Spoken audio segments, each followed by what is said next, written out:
السلام علیکم and welcome to عزتی ولاگس۔ کچھ اہم اپڈیٹس آپ کے ساتھ اس ولاگ میں شامل کروں گا۔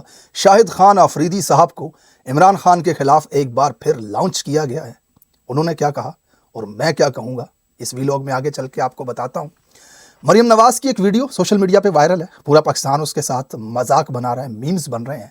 تحریک انصاف اب تک اسلام آباد کے میسیکر میں زخمی ہونے والوں کو کیا مدد دے سکی ہے، یا تحریک انصاف کا یہاں پر کیا کردار ہے اور کیا کردار ہونا چاہیے، کچھ اہم اپڈیٹس اس حوالے سے آپ کے ساتھ شامل کروں گا۔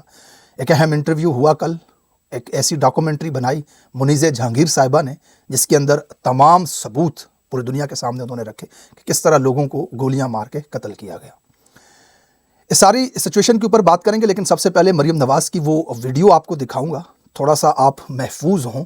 مریم نواز اسپیشل جہاز کے ذریعے، جو ایئر فورس کا ایک اسپیشل جہاز ہے، لگژری جہاز جس کو انہوں نے رکشہ بنایا ہوا ہے، چبرجی سے چنگی امر سے دور ڈرائیور رکھا ہوا ہے، چابی گھمائی اور نکل گئے، کبھی جنیوا، کبھی برطانیہ اور پھر کبھی چائینہ۔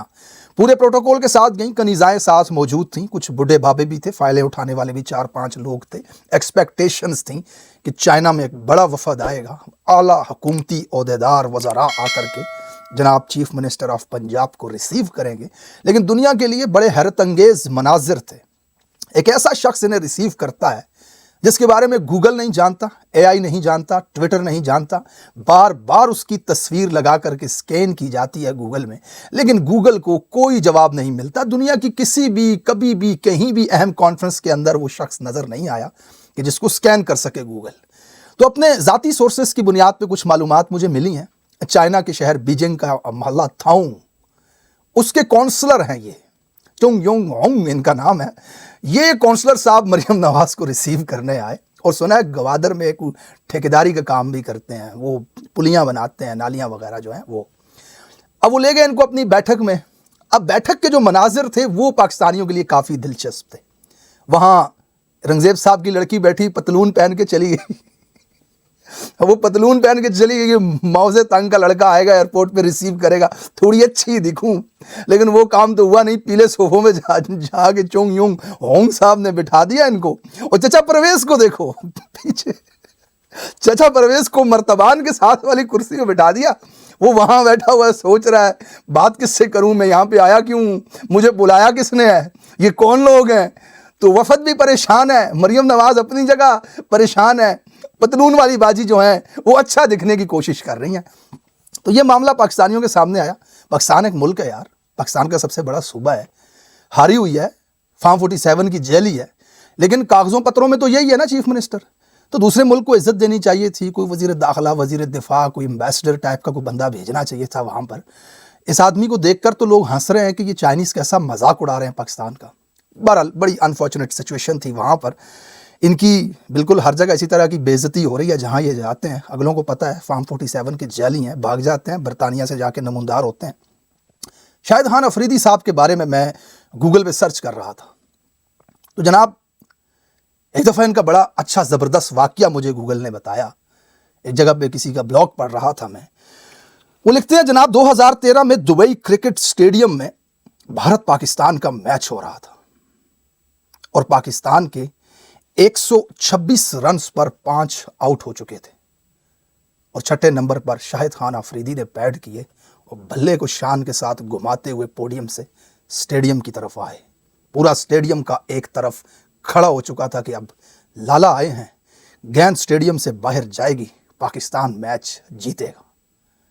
اور اگلے ہی لمحے 126 رنز پہ 6 آؤٹ ہو چکے تھے۔ لالا بس ایک بار ایسے کرنے کے لیے آئے تھے، ہوا میں لالا آئے، ایک بار ایسے کیا، لالا وہ گئے۔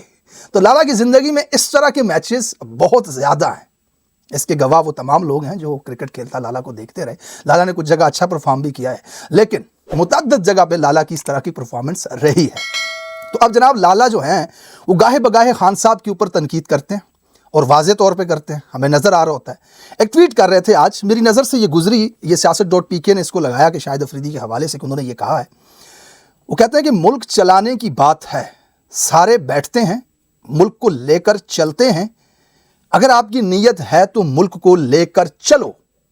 آگے لال لفظوں میں کیا لکھا ہوا ہے، اگر میری نیت یہ ہے کہ میں تو بالکل ٹھیک ہوں، سامنے والا چور ڈاکو ہے، ایسا نہیں ہو سکتا۔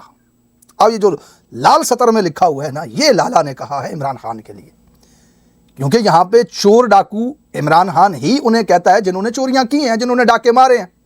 اور یہ تو بالکل عدالتوں سے ثابت شدہ، انٹرنیشنل جریدوں کے اندر لکھا ہوا، انٹرنیشنل ڈاکومنٹریز ان کے اوپر بنی ہوئی، بیہائنڈ کلوز ڈور جیسی ڈاکومنٹریز بنی ہوئی، کروڑوں روپے لگا کے میکرز نے برطانیہ اور یورپ سے آ کر کے بنائی، اور اس میں سارے ایویڈنس دکھائے یہ تو چور ہیں، انہوں نے تو پیسہ لوٹا ہے، اور ان کے جھوٹ اسمبلیوں میں کھڑے ہو کے انہوں نے بولے.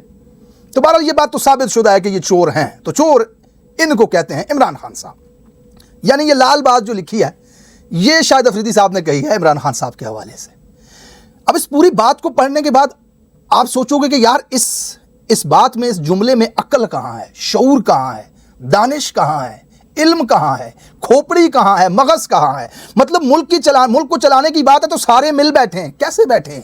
وہ جیل میں ہے، وہ تو قید ہے، وہ کدھر بیٹھے، کہاں بیٹھے ملک کو چلانے کے لیے؟ اب لالا سے بندہ پوچھے یار اوپر کا کھانا خالی ہے کیا آپ کا؟ وہ بندہ جیل میں ہے، وہ کیسے مل بیٹھے، نیت صاف کرے اور ملک کو چلائے؟ وہ جیتا ہے یہ الیکشن 2/3 میجورٹی کے ساتھ، 4.25 کروڑ ووٹ لوگوں نے اس کو دیے ہیں، اس کو اٹھا کر کے جیل میں ڈال دیا، اور جو ہارے ہیں ان کو اٹھا کر کے وزیراعظم ہاؤس میں بٹھا دیا. تو اب ملک کیسے چلے؟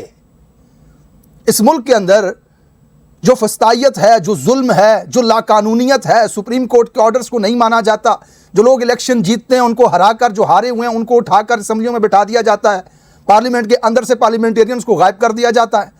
وہ غائب کرنے والوں پہ کوئی FIR تک کروا نہیں سکتا، لوگ اپنا حق مانگنے کے لیے سڑک پہ آتے ہیں، ان کو گولیاں ماری جاتی ہیں. تو ملک آگے کیسے چلے گا لالا؟ اب دیکھو، آپ اس آدمی کی ذہنی کیفیت کا اندازہ لگاؤ ذرا. یہاں یہ کہنا چاہیے آپ کو کہ جناب جو ملک کا سب سے بڑا لیڈر ہے، جس کے اوپر 90% سے زیادہ عوام اعتماد کرتی ہے، اس کو جیل سے باہر نکال کے وزیراعظم ہاؤس میں بٹھاؤ، ملک آگے چلے گا. اب بندہ جیل میں بیٹھا ہوا ہے، یہ اس کے اوپر طنز کر رہا ہے. پرسنالٹی کلیش ہے نا ان کا، کہ بھائی میں بھی کرکٹر تھا، میں بھی چھکے مارتا تھا، تو میں نے بھی ایک ورلڈ کپ جو جیتی ہے پاکستان کی ٹیم، اس میں بھی تھا، تو عمران خان بھی اس میں تھا، تو میں کیوں یہاں، عمران خان کیوں وہاں؟ وہ پرسنالٹی کلیش. بابا ایسا ہوتا نہیں ہے نا.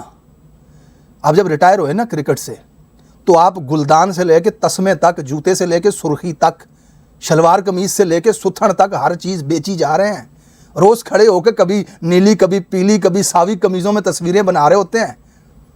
لالا کا برانڈ آپ نے بنایا ہوا ہے، شاہد افریدی آفیشیل سٹور آپ نے بنایا ہوا ہے، 55 قسم کی کمپنیوں کے ساتھ کولیبریٹ آپ نے کیا ہوا ہے، کمپنیوں کے آپ برانڈ ایمبیسڈر بنے ہوئے ہیں، آپ پیسے کماتے ہیں.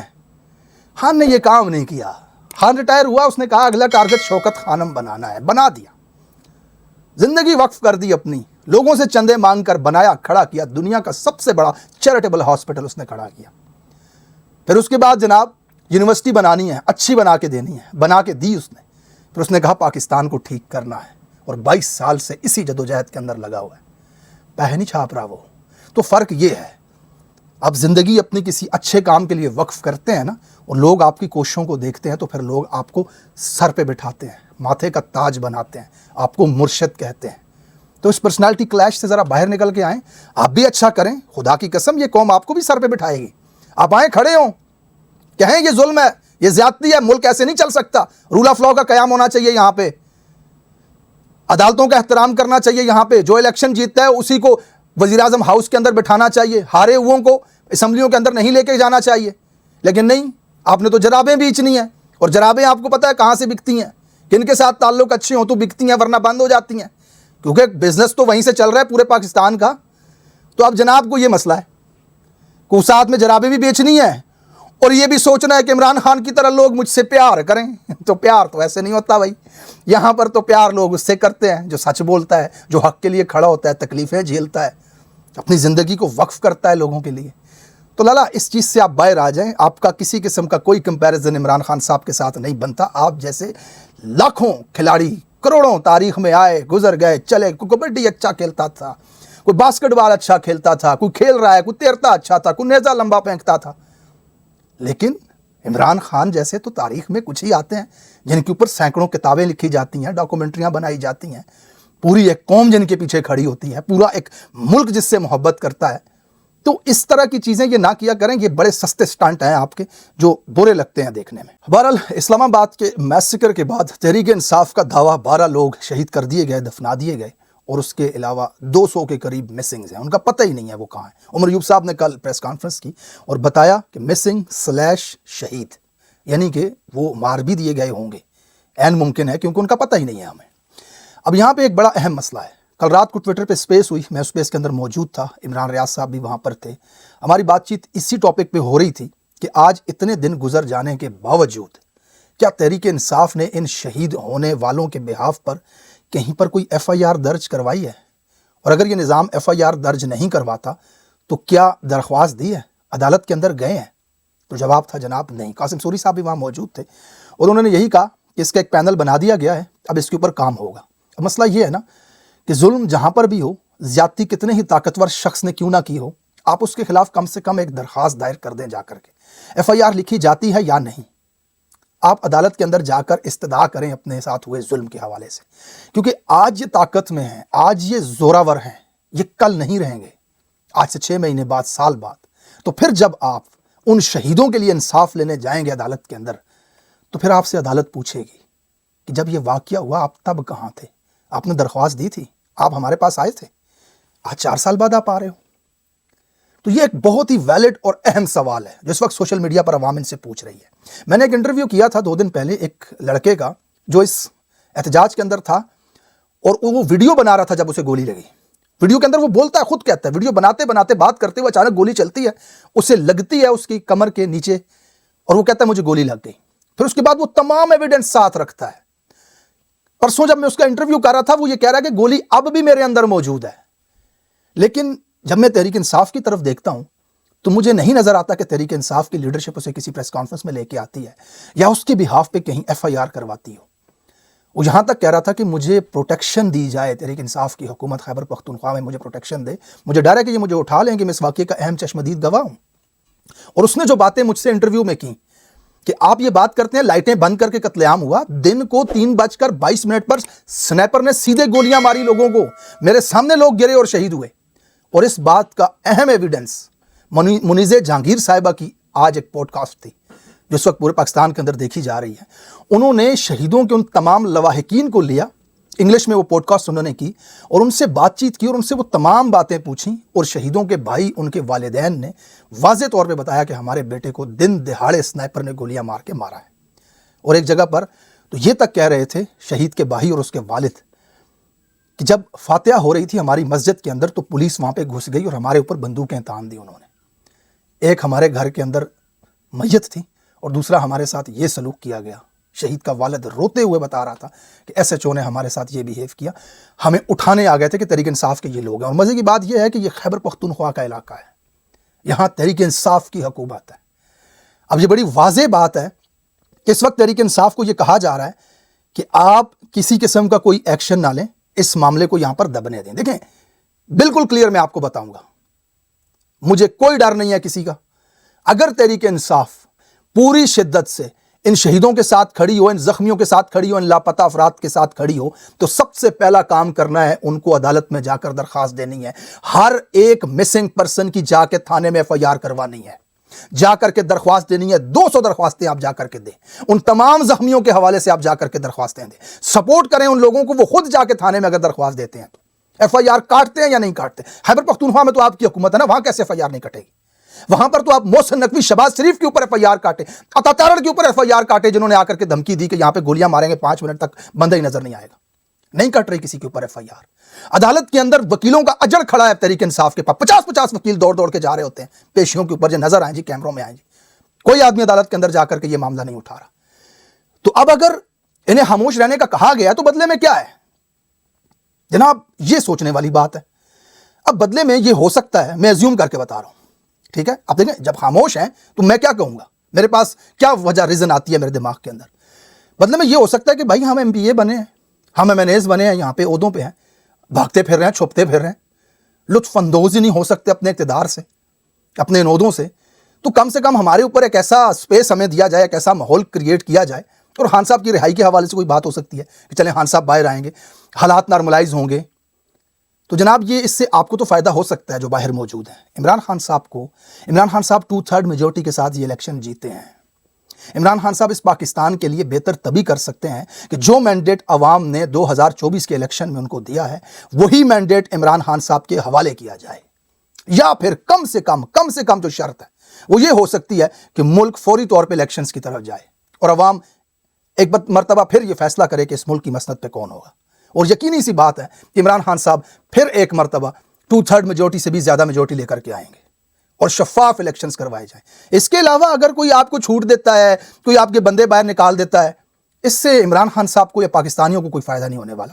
لہٰذا آپ مہربانی کر کے یہ کریں کہ یہ جتنے لوگ، میں پہلے بھی ہمیشہ کہتا ہوں، یہ یہاں پہ جو شہید ہو گئے، جو زخمی ہو گئے، جو اٹھا کے جیلوں میں ڈال دیے گئے، ان لوگوں نے وزیر اعلیٰ نہیں بننا تھا، انہوں نے وزیر اعظم نہیں بننا تھا. کل صبح پھر انہوں نے دیہڑی پہ جانا تھا. اگر عمران خان صاحب باہر آ جاتے، مطالبات مان لیے جاتے، آئینی ترمیم ریورس ہو جاتی، تو ان کو فائدہ یہی ہونا تھا کہ ان کو ایک امید تھی کہ ان کا پاکستان، ان کا مستقبل، ان کے بچوں کا مستقبل محفوظ ہو رہا ہے.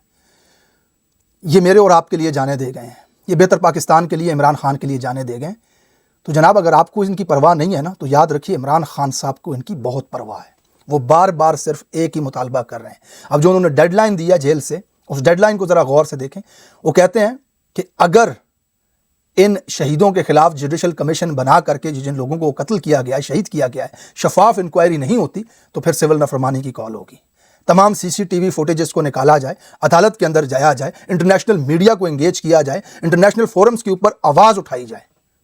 تو عمران خان صاحب تو اللہ تعالیٰ ان کا سایہ سلامت رکھے پاکستانیوں کے اوپر، وہ ایک گولی کھانے والے شخص کو بھی نہیں بھولیں گے جس کے پاؤں میں آپ نے گولی ماری ہے. وہ آپ کو لے کے جائیں گے اس مقام پر جہاں آپ نے نہتے لوگوں پر گولیاں چلائی تھیں. تو تحریک انصاف کی جتنی بھی قیادت موجود ہے ان سے گزارش ہے آگے آ کر کے کھڑے ہو کر کے مقدمہ لڑیں. یہ لوگ آپ کے لیے جانے دے رہے تھے. ویلاگ کافی لمبا ہو گیا. آخر میں ایک خبر آپ کے ساتھ شامل کرتا ہوں. حویلیاں سے ایک MPA صاحب ہیں، ان کو جو اٹک کے DPO ہیں جنہوں نے دھمکی دی تھی کہ اٹک از اے ریڈ لائن، انہوں نے ان کو گرفتار کر لیا. زبردستی ان کے اوپر ٹارچر کر رہے ہیں اور ان کو اسلحے کے ساتھ کھڑا کر کے ان کی تصویریں بنا رہے ہیں کہ بولو کہ یہ اسلحہ ہمارا ہے اور ہم یہ لے کر کے آئیں گے. ذاتی اناد ہے ان کو، وہ اس وقت کچھ ڈیلیور کر کے دینا چاہتے ہیں اس حکومت کو، شاید IG بننا چاہتے ہیں. مجھے میسج آیا، میں آپ کو پڑھ کے سنا دیتا ہوں. وہ میسج میں لکھتا ہے، میسج کرنے والا، I am nephew of ex MPA Nisar Safdar Jadoon. He is in police custody for week where he is tortured. Now he's sent again and again on judicial remand. DPO attack is based against him because of his affiliation with PTI. Therefore, case was fabricated and he is pushing him into many false cases. Portraying him as a terrorist, none of PTI leadership is following his case. It is requested kindly raise your voice against injustice which is being carried against him. جناب یہ کہہ رہے ہیں کہ میں ان کا بھانجا ہوں اور میرے جو ماموں ہیں ان کے ساتھ نثار صفدر جدون جو ہیں ان کو اٹھایا گیا اور تحریک انصاف کی قیادت بالکل بھی ان کا ساتھ نہیں دے رہی. ان کو دہشت گردی کے کیسوں میں شامل کیا جا رہا ہے، ان کے اوپر ٹارچر کیا جا رہا ہے، بدترین تشدد کیا جا رہا ہے. 83 لوگ ان کے ساتھ مزید گرفتار ہیں اور ان کے اوپر اسلحے ڈال کے دہشت گردی کے کیسز بنا رہے ہیں. Thank you so much for watching this vlog. اپنا بہت سارا خیال رکھیے گا. ملتے ہیں اپنے اگلے ویلاگ میں. اللہ حافظ.